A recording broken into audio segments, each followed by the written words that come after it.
고린도후서 11장 2절에 보시면 내가 하나님의 열심으로 너희를 위하여 열심 내노니 내가 너희를 정결한 처녀로 한 남편인 그리스도께 드리려고 중매함이로다. 오늘 말씀의 주제는 여자예요. 두 여자인데 오늘은 두 여자 가운데 정결한 여자가 누구인지, 또 우리와는 어떻게 우리 자신과는 연관이 되어 있는지를 보십시다. 정결한 여자가 있으면 또 어떤 여자가 있다는 거예요. 불결한 여자, 더러운 여자가 있다라는 그런 말씀이죠. 근데 이 정결한 여자의 모습을 봅시다. 계시록 12장 1절에요. 하늘에 큰 이적이 보이니 해를 입은 한 여자가 있는데 그 발 아래는 달이 있고 그 머리에는 12별의 면류관을 썼더라. 정결한 여자의 모습입니다. 정결한 여자의 모습이 바로 그 여자는 여러 여자가 아니에요. 한 여자예요. 한 여자인데 그 한 여자라는 것은 한 사람이라는 뜻이 아니고 그 여자의 특성이 한 여자라는 거예요. 아시겠죠? 근데 이 특성 가운데 해를 입었어요. 근데 해를 입었다는 것이 무슨 뜻인지 나중에 살펴보기로 하고요. 근데 그 여자가 큰 독수리의 두 날개를 받아서 광야 자기 곳으로 날아가 거기서 그 뱀의 낯을 피하여 한 때와 두 때와 반 때를 양육받음에 무엇을 나타내고 있습니까? 그 여자가 누구입니까?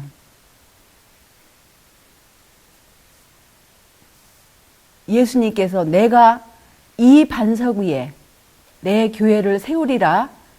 그 예수님의 교회, 바로 예수님을 하나님의 아들로 알고 하나님 아버지가 예수님의 친아버지로 아는 그 교회를 예수님께서 내 교회라고 하셨어요. 마태복음 16장 16절에서 그 반석 위에 내 교회를 세우리라. 옛날 초대교회 예수님의 제자들이 가장 크게 외쳤던 것이 바로 무엇입니까? 사도 바울과 모든 제자들이 외쳤던 그 기별이 예수님은 바로 하늘에서 기름 부으셨던 정말 하나님의 아들이라는 거예요. 정말 하나님의 아들이라는 그 기초를 가진 교회가 바로 순수한 교회였고, 그 교회는 핍박을 받아서 이렇게 광야로 피난을 갔어요. 그런데 계시록 12장 17절을 보시면 용이 여자에게 분노하여 돌아가서 그 여자의 남은 자손 곧 하나님의 계명을 지키며 예수의 증거를 가진 자들로 더불어 싸우려고 바다 모래 위에 섰더라. 그 여자뿐만 아니라 그 여자의 뒤를 이은 그 여자의 남은 자손이 누구입니까? 후손. 세월이 흐르면서 그 여자의 후손들이 나타날 것이 아닙니까? 그 여자의 후손들을 대항하여 용이 분노한 모습이 여기 보입니다. 근데 그 여자의 후손의 특징이 무엇입니까? 하나님의 계명을 지키고 예수의 증거를 가졌어요. 여자의 후손입니다. 네, 이 여자의 반대한 또 다른 여자의 모습이 계시록 17장 6절에 보시면, 또 4절과 6절에 보시면 이 여자는 피에 취한 여자가 나와요. 이 여자에 관해서는 오늘 저녁에 이제 더 자세하게 이 여자의 활동이 과연 어떻게 이루어지고 있는지 살피기로 하고, 오늘은 집중적으로 순결한 여자의 모습에 대해서 말씀을 나누겠습니다. 이 피에 취한 여자는 역시 또 18절에 보시면, 계시록 18절에 보시면 땅의 임금들을 다스리는 큰 성이라고 그랬어요. 예수님의 초대교회가 발전한 발전사이죠. 여기 보시면은 에베소 교회, 시대적으로 또 서머나 교회, 버가모 교회, 두아디라 교회, 사대 교회, 빌라델피아 교회, 또 라오디게아 교회가 나옵니다.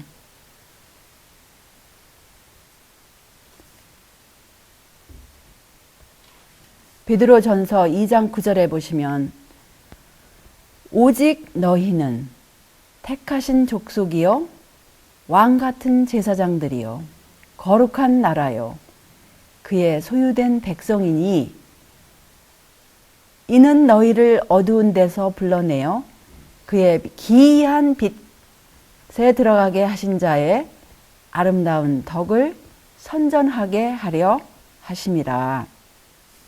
택하신 족속은 바로 여자의 남은 자손과도 일치가 돼요. 근데 이 택하신 족속을 어디서 불러냈다고 그랬어요? 어두운 데서 불러내서 그의 기이한 빛 가운데로 들어가게 하셨다고 하셨습니다. 그러면 그의 기이한 빛에 들어간다라는 의미가 과연 무엇일까요?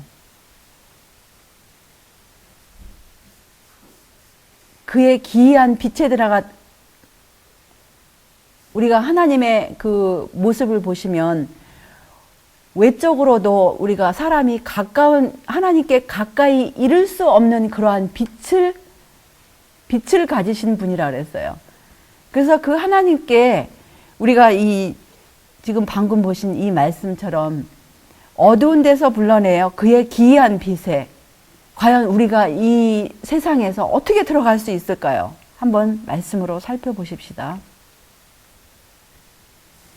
요한 1서 1장 5절하고 시편 27편 1절에 보시면 우리가 저에게서 듣고 너희에게 전하는 소식이 이것이니 곧 하나님은 빛이시라. 그에게는 어두움이 조금도 없으시니라. 여호와는 나의 빛이요 나의 구원이시니 내가 누구를 두려워하리요. 여호와는 내 생명의 능력이시니 내가 누구를 무서워하리요. 그래서 이 말씀 가운데 보시면 성경에서 빛하면 하나님은 이게 빛에 관한 말씀을 우리가 몇 가지만 살펴보시죠. 대표적으로 빛이 하나님의 말씀 가운데서 빛이 누구라고 하시는가? 빛이 또 무엇이라고 하시는가? 여기서 보시면 하나님은 빛이시라는 거예요. 일반적으로 성경에서 구약이나 신약에서 보통 하나님 하면 신약에서 밝히시잖아요. 하나님은 예수 그리스도의 아버지가 하나님, 1차적으로 하나님이시라고 하세요. 그리고 예수님도 하나님의 아들이기 때문에 하나님의 신성을 가지신 분으로서의 하나님이시지만 보통 우리가 일반적으로 하나님 하면 하나님 아버지를 여기서 성경에서는 말씀하시는 것입니다. 그래서 하나님은 빛이시다 이렇게 분명히 말씀하죠. 빛에 관한 대표적인 말씀 하나님은 빛이세요. 그 다음에 또 누가 빛이십니까? 요한복음 8장 12절에 보시면 예수께서 또 일러 가라사대 나는 세상의 빛이니 나를 따르는 자는 어두움에 다니지 아니하고 생명의 빛을 얻으리라. 그 다음에 요한복음 9장 5절에 보시면 내가 세상에 있는 동안에는 세상의 빛이로라. 그래서 예수님은 빛입니다. 그래서 아까 계시록 12장 1절에 보시면 해를 입은 여자와 지금 이걸 연관을 시켜보세요.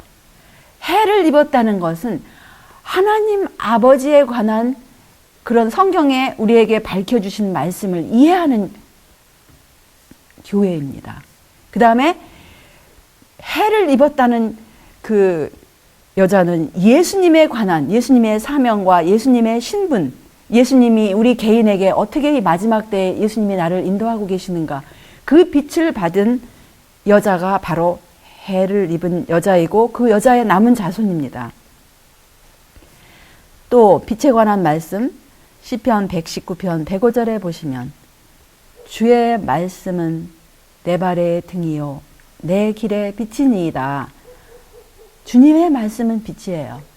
그래서 해를 입은 여자는 주님의 말씀을 가진 여자입니다. 이해하시겠죠? 해를 입었다는 것은 빛을 입었다는 거예요. 또 그리스도의 의의 빛을 입은 여자예요. 그 다음에 잠언 6장 23절에 보시면 주님의 계명은 빛입니다. 여기 보시면 대저 명령은 등불이요 법은 빛이요 훈계의 책망은 곧 생명의 길이라 이렇게 말씀하셨는데, 여기서 명령, 킹제임스 번역을 보시면 거기서는 그냥 계명이라고 나왔어요. commandment 해가지고 계명을 명령으로 이렇게 한국 개역 번역은 하셨는데, 하나님의 계명은 등불이고 하나님의 법은 빛이라고 그랬어요. 그래서 하나님의 십계명은 빛이에요.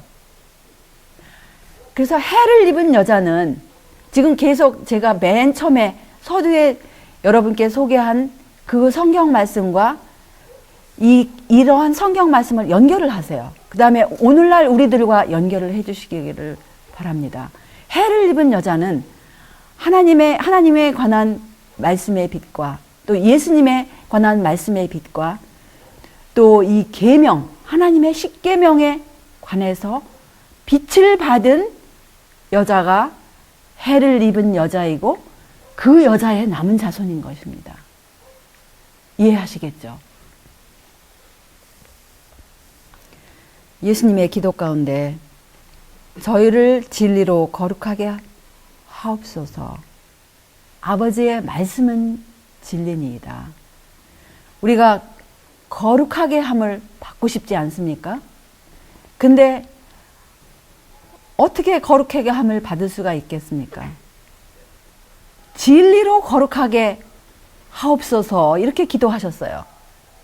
우리가 거룩함을 신성에 참여하기 위해서,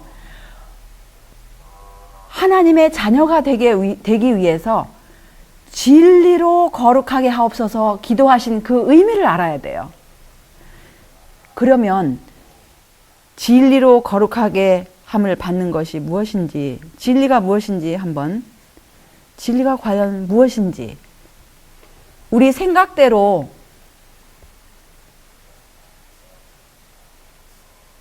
이해하지 마시고 하나님의 말씀으로 확인을 합시다. 진리에 관한 가장 대표적인 성경 말씀을 요약해 볼 것 같으면 시편 31편 5절에 내가 나의 영을 주의 손에 부탁하나이다. 진리의 하나님 여호와여 나를 구속하셨나이다. 그 다음에 이사야 65편 16절에 보시면 이러므로 땅에서 자기를 위하여 복을 구하는 자는 진리의 하나님을 향하여 복을 구할 것이요 땅에서 맹세하는 자는 진리의 하나님으로 맹세하리니 이는 이전 환란이 잊어졌고 내 눈앞에 숨겨졌습니다. 여기 성경절에서 제가 여러분에게 제시하고자 하는 말씀은 예수님의 기도 가운데 아버지여 저희를 진리로 거룩하게 하옵소서, 아버지의 말씀은 진리이다. 진리가 무엇인가, 누구인가를 지금 확인해 드리고 싶은 거예요. 첫 번째로 하나님은 진리라는 거예요.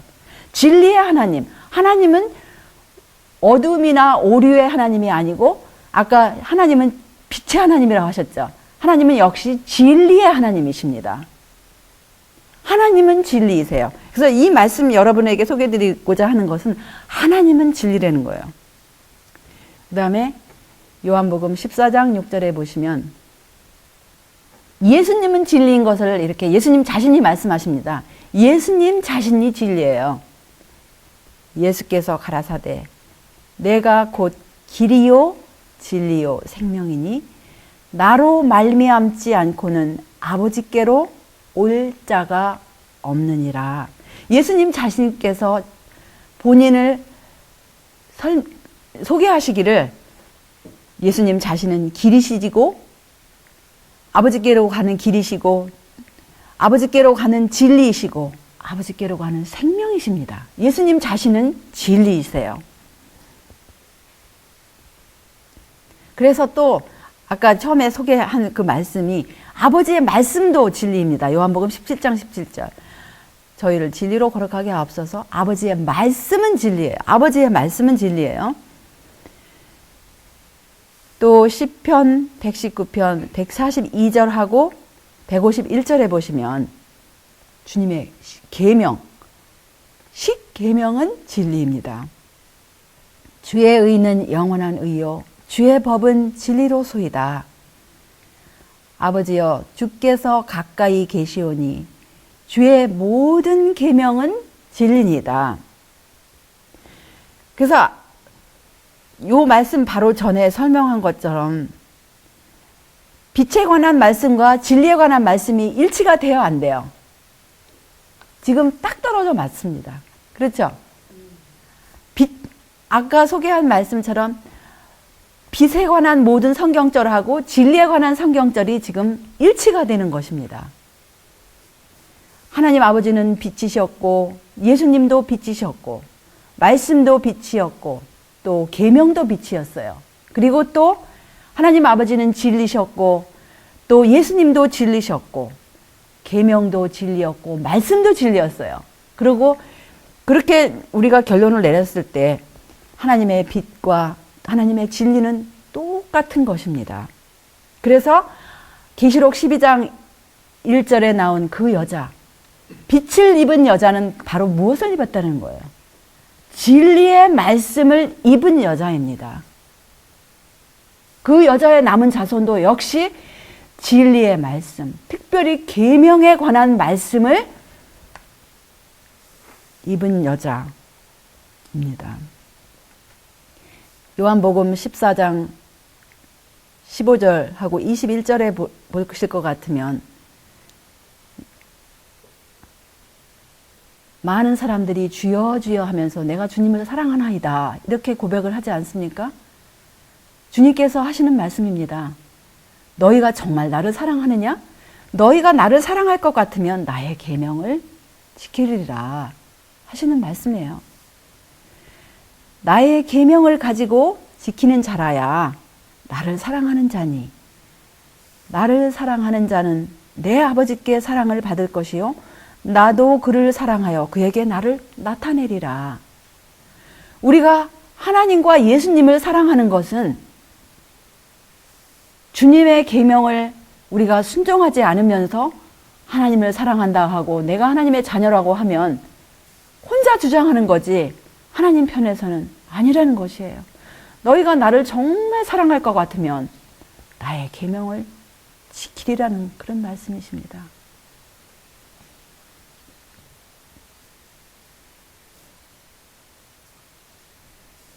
잠언 28장 9절에 보시면 사람이 귀를 돌이키고 율법을 듣지 아니하면 그의 기도도 가증하니라.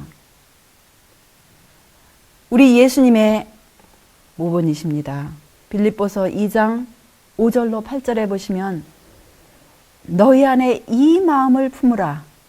곧 그리스도 예수의 마음이니 그는 근본 하나님의 본체시나 하나님과 동등됨을 취할 것으로 여기지 아니하시고 오히려 자기를 비어 종의 형체를 가져 사람들과 같이 되었고 사람의 모양으로 나타나셨음에 자기를 낮추시고 죽기까지 복종하셨으니 곧 십자가에 죽으심이라. 예수님께서 사람들과 같이 나타나신 여러 가지 사명 가운데서 하나가 타락한 사람들도 무엇을 지킬 수 있다? 라는 것을 보여주시는 것입니다. 무엇을 지킬 수 있다라는 걸 보여주시는 거예요. 타락한 사람들도 하나님의 계명을 순종할 수 있다라는 것을 보여주시는 것입니다. 실물교원 315쪽에 보시면 여기 그 말씀을 설명하시는 거예요. 그리스도께서 사람의 형상을 취하시고 이 땅에 오셔서 당신의 완전한 순종을 통해서 신성과 인성이 연합될 때 하나님의 모든 법도를 지킬 수 있다는 것을 증명하셨다. 그분이 인성을 입으신 것은 그분의 우리에게 연약한 인간들에게 신성을 부어주심으로써 그 능력으로, 그분의 능력으로 우리가 하나님의 계명을, 모든 계명을 지킬 수 있다는 것을 보여주시기 위해서 인성을 쓰셨다는 거예요. 그래서 참된 거듭남의 증거가 무엇입니까? 그의 계명들을 지키는 자는 주 안에 거하고 주는 저 안에 거하나니 우리에게 주신 성령으로 말미암아 그가 우리 안에 거하시는 줄을 우리가 아느니라. 우리가 그의 계명을 지키면 이로써 우리가 저를 아는 줄로 알 것이요 이것이 참된 거듭남의 증거이다. 참된 거듭남의 증거가 바로 하나님의 모든 계명을 순종하는 거라는 거예요.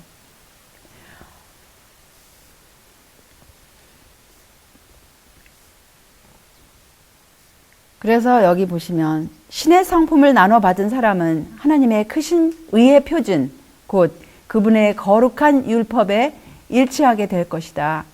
율법이 하나님께서 사람의 행위를 헤아릴 때 사용하는 표준이다. 이것이 심판 때에 사람의 품성을 시험하는 시금석이 될 것이다. 네, 여기 보시면 아까 해를 입은 여자와 여자의 남은 자손이 나왔잖아요.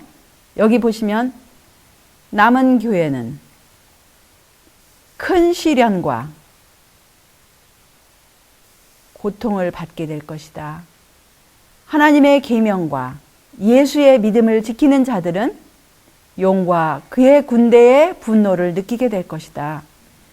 사단은 세상을 그의 백성으로 헤아리고 배교한 교회들을 지배해왔다. 그러나 그의 패권을 거역하는 하나의 작은 무리가 여기에 있다. 남은 교회가 이제 당할 큰 시련과 고통을 앞으로 중세기 동안 당한 것보다 더 큰 시련을 짤막한 시간 가운데 이제 받을 그러한 미래를 이렇게 보신 것입니다. 여기 보시면 만일 그가 지상에서 그들을 제거해 버릴 수만 있다면 그의 승리는 완성될 것이다. 그가 이스라엘을 멸망시키기 위하여 이교의 국가들을 충동했던 것처럼 가까운 장래에 그는 하나님의 백성을 파멸시키기 위하여 지상의 악한 세력들을 충동할 것이다. 모든 사람은 하나님의 율법을 어기고 인간의 법령에 순종하도록 강요당할 것이다. 하나님께 대하여 또한 의미에 대하여 진실한 자들은 협박을 당하고 고발을 당하고 추방을 당할 것이다. 그들은 부모와 형제와 친척과 벗에게 배반당할 것이다. 의를 아는 자들아, 마음에 내 율법이 있는 백성들아, 너희는 나를 듣고 사람의 회방을 두려워 말라. 비방에 놀라지 말라. 교회 증언 9권 230에서 231쪽에 남은 자손에 대한 정의가 진짜 잘 설명된 그런 곳인데요. 이것에 보시면은 하나님의 남은 자손이 다시 한번 우리가 짚고 넘어갈까요? 하나님의 남은 자손이 누구입니까? 남은 교회는 하나님의 계명과 예수 믿음을 지키는 자들. 근데 그것은 큰 무리예요? 아니요. 작은 무리라 그래서 하나의 작은 무리. 남은 교회는 큰 무리가 아닙니다. 여기 분명히 하나님의 계명과 예수 믿음을 지키는 자들이라고 했고 하나의 작은 무리라고 그랬어요. 그 다음에 여기 보시면 하나님의 그 작은 무리가 진실한 하나님의 백성이고 하나님의 율법을 지키는 백성이에요. 그 다음에 그 사람들은 하나님께 대하여 의미에 대하여 진실한 자들이고 의를 아는 자들이고 마음에 율법이 있는 자들이 바로 남은 교회라는 것입니다. 그게 바로 여자의 남은 자손이라는 것이에요. 여기 기도력에 이 upward look이라는 기도력이 있어요. 하늘을 향하여 뭐 이렇게 하늘 그 한국 기도력에는 그렇게 번역을 했는데 위를 향하여 뭐 이렇게 번역해도 되겠죠? 위를 쳐다본다 뭐 이런 upward look이니까. 여기 보시면 이런 말씀이 있어요. 교회가 도대체 무엇인지, 교회에 대한 정의입니다. 보통 사람들이 교회가 무엇인가 하면은 무엇을 연상하게 됩니까? 교회 하면 무엇을 연상하죠? 교회 하면 무엇을 연상합니까? 건물을 생각해요. 맞습니다. 큰 건물을 생각해요. 보통 일반적으로 교회 하면 건물을 생각하고 또 조직을 생각해요. 근데 여기 주님의 기별자께서 하나님께서 주신 예수의 증거의 말씀은 이렇게 말씀하세요. 하나님께서는 한 교회를 가지고 계신다. 그것은 거대한 성당도 아니고 국가적인 체제도 아니며 여러 교파도 아니다. 그것은 하나님을 사랑하며 그분의 계명을 지키는 사람들이다. 두세 사람이 내 이름으로 모인 곳에는 나도 그들 중에 있느니라. 그리스도께서 겸손한 사람 몇 가운데 계시면 그것이 그리스도의 교회인 것이다. 그래서 그리스도의 교회는 무엇이냐면은 이 가운데 이 강조한 그 말씀, 하나님을 사랑하며 그분의 계명을 지키는 사람들이 바로 그리스도의 교회입니다. 그 그리스도의 교회는 여기서는 한 교회라고 그랬어요. 하나님께서 한 교회인데 바로 그게 누구냐? 한 종류의 교회라는 거예요. 뭐 한 사람이라는 것도 아니고 한 건물이라는 것도 아니고 이 한 종류의 교회가 무엇인가 하면은 바로 하나님을 사랑하며 그분의 계명을 지키는 사람들이 세계적으로 작은 그룹들이 작은 그런 소수의 사람들이 여기저기 흩어져 있다라는 그런 말씀입니다. 이런 말씀을 우리가 염두에 두지 아니하면, 말씀에 근거하지 아니하면 얼마나 가끔 가다가 저는 전화를 받아요. 우리가 교회를 가야 되지 않습니까? 교회가 무엇입니까? 바로 이것이에요. 하나님의 계명을 사랑하며 그분의 계명을 지키는 사람들이 두세 사람이 모인 곳에 바로 그리스도의 교회라는 거예요. 옛날 초대교회가 거대한 건물이 있었습니까? 옛날 초대교회가 어떠했습니까? 신약에 보시면은 가정교회들이 주로 많았습니다. 두세 사람이 먼 곳에 서로가 모일 수가 없는 상황에서는 어떤 때는 한 가정도 모이는 곳이 있었어요. 어떤 때는 한 개인도 있었어요. 근데 할 수만 있으면 우리가 서로가 모여서 서로가 말씀으로 용기를 주는 것이 주님의 뜻이겠죠. 하나님의 계명, 여기 또 나옵니다. 하나님의 계명을 사랑하고 지키는 사람이 두셋만 있으면 그곳이 비록 세상의 외진 곳이나 황야 혹은 성벽으로 둘러쳐진 감옥이라 할지라도 예수님께서 함께 하신다. 그래서 하나님의 그 여자의 남은 자손이 앞으로 용의 분노를 피하여 황야나 혹은 감옥이라 할지라도 예수님께서 함께 하시고 그 사람은 하나님 보시기에 하나님의 백성이고 하나님의 교회인 것입니다. 두세 사람이 주님으로 모인 곳이 바로 주님의 교회라는 거예요. 여기 목사들에게 보내는 권면 50쪽에 보시면 하나님께서는 짓밟혀진 율법을 높이 들리며 세상을 향해 세상 죄를 지고 가는 하나님의 어린 양을 제시할 한 교회를 가지고 계신다. 교회는 그리스도의 은혜의 부요함을 간직하고 있는 보관소이며 교회를 통해서 마침내 하나님의 사랑이 그 영광으로 환해질 세상에 최종적이고도 온전하게 드러나게 될 것이다. 그래서 이 짓밟혀진 율법을 높이 들리고 세상을 향해 세상 죄를 지고 가는 하나님의 어린 양을 제시할 그 한 교회가 뭐냐면 그러한 종류의 교회가 세계적으로 소수의 무리들이 여기저기 있다라는 그 말씀하고 우리가 연관시켜야 되는 것입니다. 짓밟혀진 율법이 무엇인지를 우리가 알아야 되겠죠. 그 짓밟혀진 율법이 무엇인지 좀 더 자세히 오후 시간에 살펴보십시다.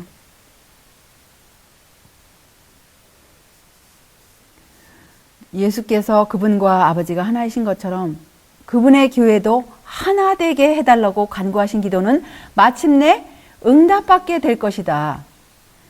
하나님의 백성들은 성령의 선물을 풍부하게 받게 될 것이며 그것이 끊임없이 주어짐으로 세상에서 그들은 구원을 주시는 하나님의 능력에 대한 증인들이 될 것이다. 여기 하나님의 남은 교회가 바로 앞으로 감당할 사명이 나옵니다. 특성이 나옵니다. 하나님의 남은 교회는 어떻게 된다고요? 하나가 된다라는 거예요. 말씀으로 하나가 되는 거예요. 예수님 빛 중심으로, 진리 중심으로, 예수님 중심으로 하나가 된다라는 거예요. 이거 염두에 두십시오. 하나가 된다고 그랬어요. 그래서 이 사람들은, 하나님의 진실한 백성들은 성령의 선물을 풍부하게 받는다 그랬어요. 근데 그 성령의 선물을, 성령에 대해서 여기서 또 그것이라고 했잖아요. 보통 우리 그동안에 오해하였던 것처럼 또 다른 하나님일 것 같으면 어떻게 이러한 표현을 하겠습니까? 성령을 어떻게, 여기 이런 말씀 말고도 제가 모아놓은 모음집이 많이 있는데 오늘은 그 주제보다는 우리가 여자에 관한 말씀이니까 거기에 대한 제가 시간을 투자 많이 하지 않겠습니다. 근데 여기 보시면은 이 여자의 남은 자손은 하나가 되고 성령의 선물을 풍부하게 받게 되고 끊임없이 주어짐으로 하나님의 능력에 대한 증인들이 될 것이라 했습니다. 아멘 아닙니까?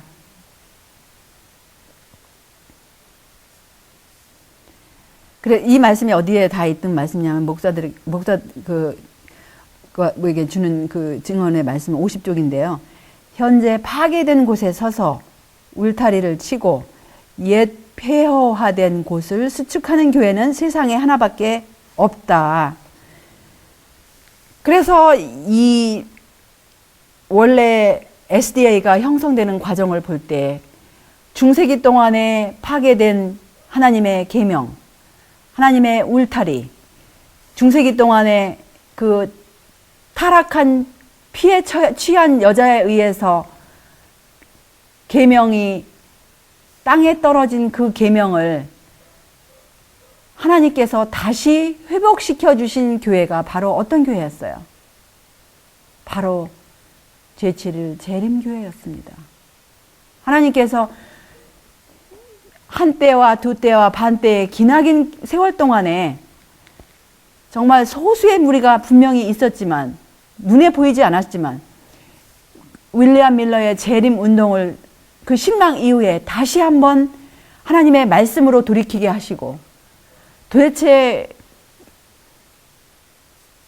그동안에 이 파괴된 곳이 무엇이며 무너진 곳이 무엇인지를 다시 하나님께서 주셔서 말씀으로 이 파괴된 곳과 무너진 곳을 회복시켜 주신 교회가 바로 제7일 재림교회였어요. 그런데 어떻게 됐습니까? 다시 무너지고 다시 폐허화되고 이렇게 됐습니다. 요한복음 1장 12절에 보시면 예수님의 말씀, 영접하는 자, 곧 그 이름을 믿는 자들에게는 하나님의 자녀가 되는 권세를 주셨으니,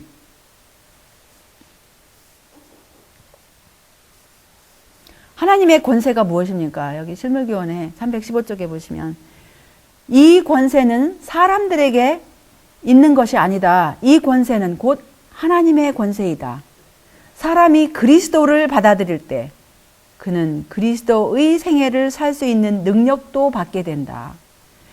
그리스도의 생애, 죽기까지 아버지께 충성한 그러한 생애를 받게 되는 것이 바로 하나님의 권세, 하나님의 자녀가 되는 권세를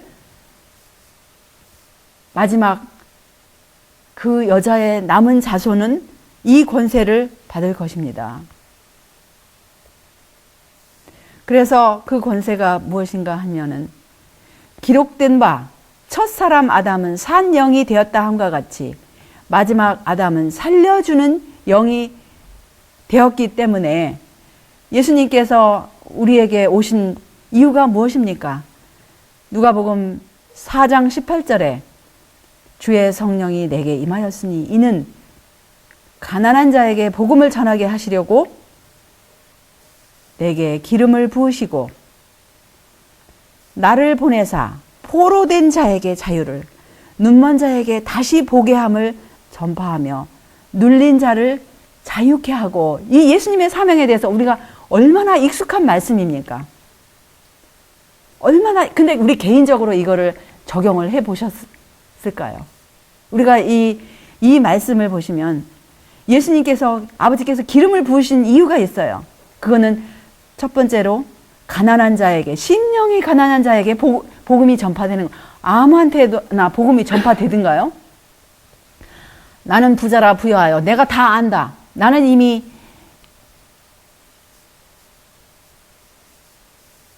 모든 것을 다 알고 있다라는 자에게 복음을 전파할 때 복음이 들어가든가요? 안 들어갑니다. 예수님도 역시 가난한 자에게 복음이 전파되는 것을 여기서 말씀하시고 계시는 거예요. 그 다음에 예수님께서 오신 이유는 포로된 자에게, 죄에 눌린 자에게, 죄에 포로된 자에게 자유케 함을 주시려고, 죄로부터 자유함을 주시려고 오신 거예요. 오류로부터 자유함을 주시려고, 어두움으로부터 자유함을 주시려고. 그래서 눈먼 자에게, 우리가 그동안 보지 못하였던 예수님에 관한 빛, 하나님에 관한 빛, 계명에 관한 빛, 그 빛을 다시 보게 하시고, 그래서 하나님의 자녀가 되는 권세를 주시고, 죄로부터, 오류로부터, 어두움으로부터 자유케 하셔서 기이한 빛에 들어가게 하시려고 예수님께서 이 땅에 오신 것입니다. 그래서 고린도후서 3장 17절에 보시면 주는 영이시니 주의 영이 있는 곳에는 자유함이 있느니라. 우리 예수님은 영이시라 그랬어요. 그러면 예수님을 영접할 때 자유함이 있다 그랬어요. 무엇으로부터 자유함이 있습니까? 어둠으로부터, 죄로부터, 오류로부터, 속박으로부터, 죄의 속박으로부터 자유를 주시려고 요한복음 8장 32절에 진리를 알지니 진리가 너희를 자유케 하리라. 진리가 너희를 자유케 하리라. 그 진리가 바로 누구십니까? 아들이잖아요. 8장 36절에 그러므로 아들이 너희를 자유케 하면 너희가 참으로 자유하리라. 예수님은 하나님의 아들이시잖아요. 이 아드님이 너희를 자유케 하면 너희가 참으로 자유하리라. 무엇으로부터 자유하리라? 죄로부터. 갈라디아서 5장 1절에 보시면 그리스도께서 우리로 자유케 하려고 자유를 주셨으니 그러므로 굳세게 서서 다시는 종의 멍에를 매지 말라.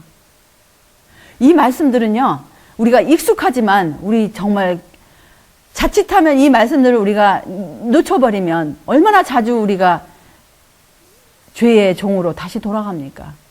근데 이 능력의 말씀, 진리를 알지니 진리가 너희를 자유케 하리라. 그 다음에 아들이 너희를 자유케 하면 너희가 참으로 자유하리라. 이런 말씀을 우리가 우리 마음 가운데 새길 때 얼마나 능력의 말씀입니까? 여기 보시면 계시록 22장 14절에 그 두루마기를 빠는 자들은 복이 있으니 이는 저희가 생명나무에 나아가며 문들을 통하여 성에 들어갈 권세를 얻으려 함이로다. 개혁판 성경이 그 번역인데요. 성에 들어갈 권세를 얻기 위해서는 여기는 두루마기를 빤다 그랬잖아요. 네, 킹제임스 직역을 보실 것 같으면 그의 계명을 지키는 자들, 행하는 자들은 복이 있나니 이는 저희가 생명나무에 나아가며 문들을 통하여 성에 들어갈 권세를 얻으려 함이로다. 해가지고 두루마기를 빠는 거하고 계명을 지키는 거하고 같이 이렇게 같은 의미로서 이렇게 설명을 하고 계시는 것입니다. 두루마기를 빤다는 거하고 계명을 지키는 거하고, 우리가 계명을 계속 어기면서 어떻게 우리가 깨끗한 옷을 입었다고 할 수 있겠습니까?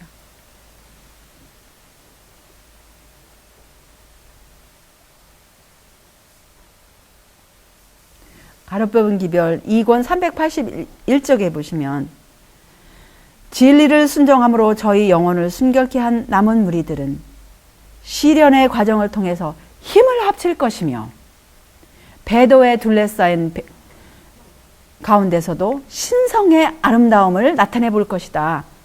남은 무리들이 어떻게 한다고 합니까? 여기 힘을 합친다 그랬어요. 힘을 합치고 또 배도에 둘러싸인 가운데 서서 신성의 아름다움, 아무리 주위에 배도한 사람들이 가득한다 할지라도 신성의 아름다움이 무엇입니까? 예수님의 신성의 영을 받아서 그분의 계명을 순종하는 것을 나타내 보인다라는 거예요. 아무리 주위가 다 배도한다 할지라도 이 남은 무리들은 힘을 합쳐서 신성의 아름다움, 그분의 신성의 영을 입고 계명을 순종한다라는 거예요. 사도행적의 600쪽에 보시면 이러한 말씀이 있어요. 교회 하면 여기서는 항상 남은 무리, 여자의 남은 자손을 생각하십시오. 교회가 세상에 대한 충성을 버리고 그리스도의 의를 옷 입는다면 교회 앞에는 빛나고 영광스러운 날이 동틀 것이다. 교회에 대한 하나님의 약속은 영원히 굳게 설 것이다. 하나님께서는 교회를 영원한 미덕, 많은 세대의 기쁨으로 삼으실 것이다. 그것을 멸시하고 거절한 사람들이 버린 진리는 승리할 것이다. 사람들이 멸시하고 거절해버린 그 진리는 승리한다라는 이 약속입니다. 용기가 되지 않습니까? 근데 이 승리하는 진리는 무엇입니까? 바로 아까 소개해드린 말씀처럼 하나님에 관한 진리, 예수님에 관한 진리, 주의 법에 관한 진리, 주님의 모든 계명에 관한 진리가 승리한다라는 거예요. 그 진리를 그럼 우리가 자세히 알아야, 우리에게 주신 말씀, 기록되었을 그 말씀에 있는 이 진리에 관한 빛을 우리가 알아야 되지 않겠습니까? 근데 목사들에게 보내는 권면에 411쪽에 이런 말씀이 있어요. 하나님의 법궤를 지게 될 어떤 백성들이 있다. 그런데 더 이상 법궤를 지지 아니하려고 하는 자들은 우리 중에서 나가게 될 것이다. 그러나 이들이 진리를 방해하기 위하여 장벽을 만들 수는 없다.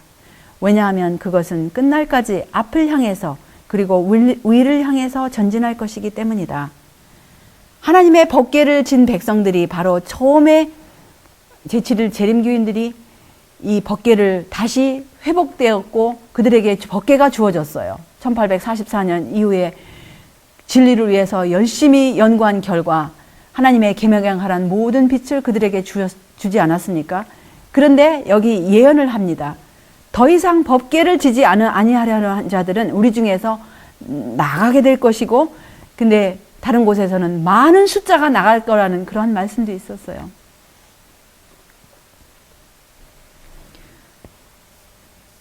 누가복음 13장 24절에 좁은 문으로 들어가기를 힘쓰라. 내가 너희에게 이르노니 들어가기를 구하여도 못하는 자가 많으니라. 좁은 문으로 들어가기를 힘쓰라고 그랬어요. 좁은 문으로는 우리가 좁은 문으로 들어가라고 할 때 여기 이 힘쓰라는 말씀을 왜 힘쓰라고 하셨을까요? 우리가 좁은 문으로 들어가라고 할 때 얼마나 많은 옆에서 방해를 받으셨습니까?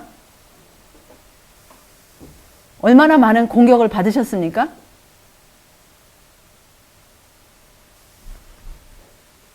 힘쓰고 애써야 돼요. 그렇지 않으면 좁은 문으로는 그냥 들어가는 게, 좁은 문으로 들어가라고 할 때는 분명한 반대와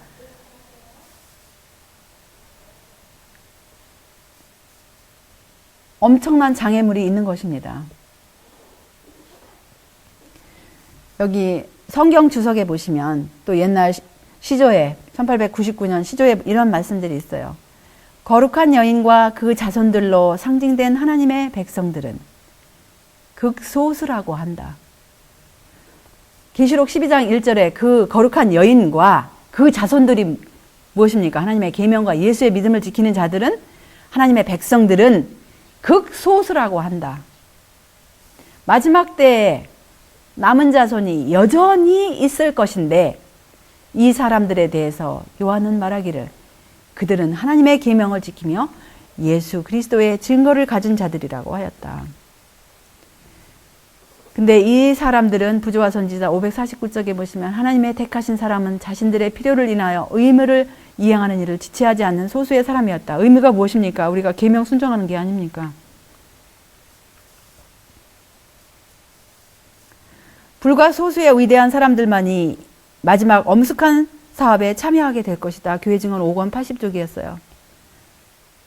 근데 다시 목사들에게 411쪽에 보시면 과거에 하나님께서는 인물들을 일으키셨고 여전히 그분께서는 당신의 명령을 수행하기 위해 준비되어 기다리고 있는 때에 맞는 인물이 있다. 하나님께서 그분의 영을 인간들에게 주실 때 그들은 일할 것이다. 그들은 주님의 말씀을 선포할 것이다. 그들은 나팔처럼 그 목소리를 높이 날릴 것이다. 그래서 이 하나님의 백성들, 때에 맞는 인물들이 주님의 영을 받고 주님의 말씀을 높이 선포하시겠다는 이런 말씀입니다. 그래서 예수도 4장 14절에 이때에 네가 만일 잠잠하여 말이 없으면 유다인은 다른 데로 말미암아 노임과 구원을 얻으려니와 너와 내 아비집은 멸망하리라. 내가 왕후의 위를 얻은 것이 이때를 위함이 아닌지 누가 아느냐. 그래서 주님의 계시록 2장 10절에 내가 장차 받을 고난을 두려워 말라. 내가 죽도록 충성하라. 그리하면 내가 생명의 면류관을 내게 주리라. 남은 교회가 바로 무엇인지 다시 한번 정리하겠습니다. 하나님의 그 여자의 남은 자손, 곧 하나님의 계명을 지키며 예수의 증거를 가진 자들이 남은 교회이고, 또 성도들이 누구냐 하면은 하나님의 계명과 예수 믿음을 지키는 자들이고, 또 하나님의 백성이 누구냐 하면은 하나님의 법이 생각 가운데 마음 가운데 기록한 백성들이 하나님의 백성들이라는 것입니다. 그래서 이 아침 정말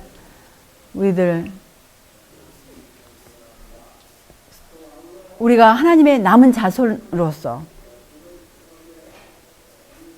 하나님의 계명과 예수의 믿음이 무엇인지 더욱더 연구하시고 그 말씀에 순종하심으로써 이 마지막 때에 정말 하나님께서 원하시는 때에 맞는 인물, 주님의 영을 받는 인물들, 그래서 주님의 말씀을 나팔처럼 선포할 그러한 때에 맞는 인물들로 여러분과 제가 정말 하나님께서 사용하실 수 있는 그러한 인물들이 되시기를 바라면서 말씀을 적겠습니다. 기도하십시다.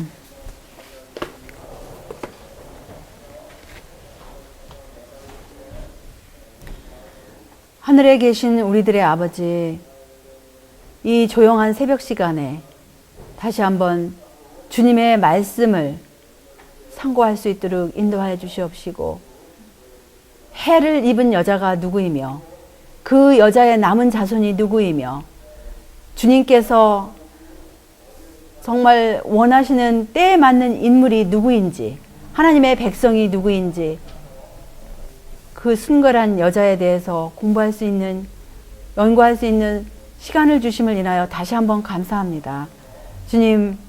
주님께서 약속하신 성령을 우리 모두에게 허락하여 주시옵시고, 또 혹시 몸이 불편하여 또 여러 가지 사정으로 이곳에 참여하지 못한 주님의 백성들에게도 이 안식일에 그 영을 살려주는 영을 허락하시사 어둠에서, 모든 어둠에서 속히 나오고 죄로부터 자유함을 입을 수 있도록 인도하여 주시옵기를, 또 이 마지막 사명을 제대로 감당할 수 있도록 힘을 더하여 주시옵기를 예수님의 이름으로 간절히 기도드리옵나이다.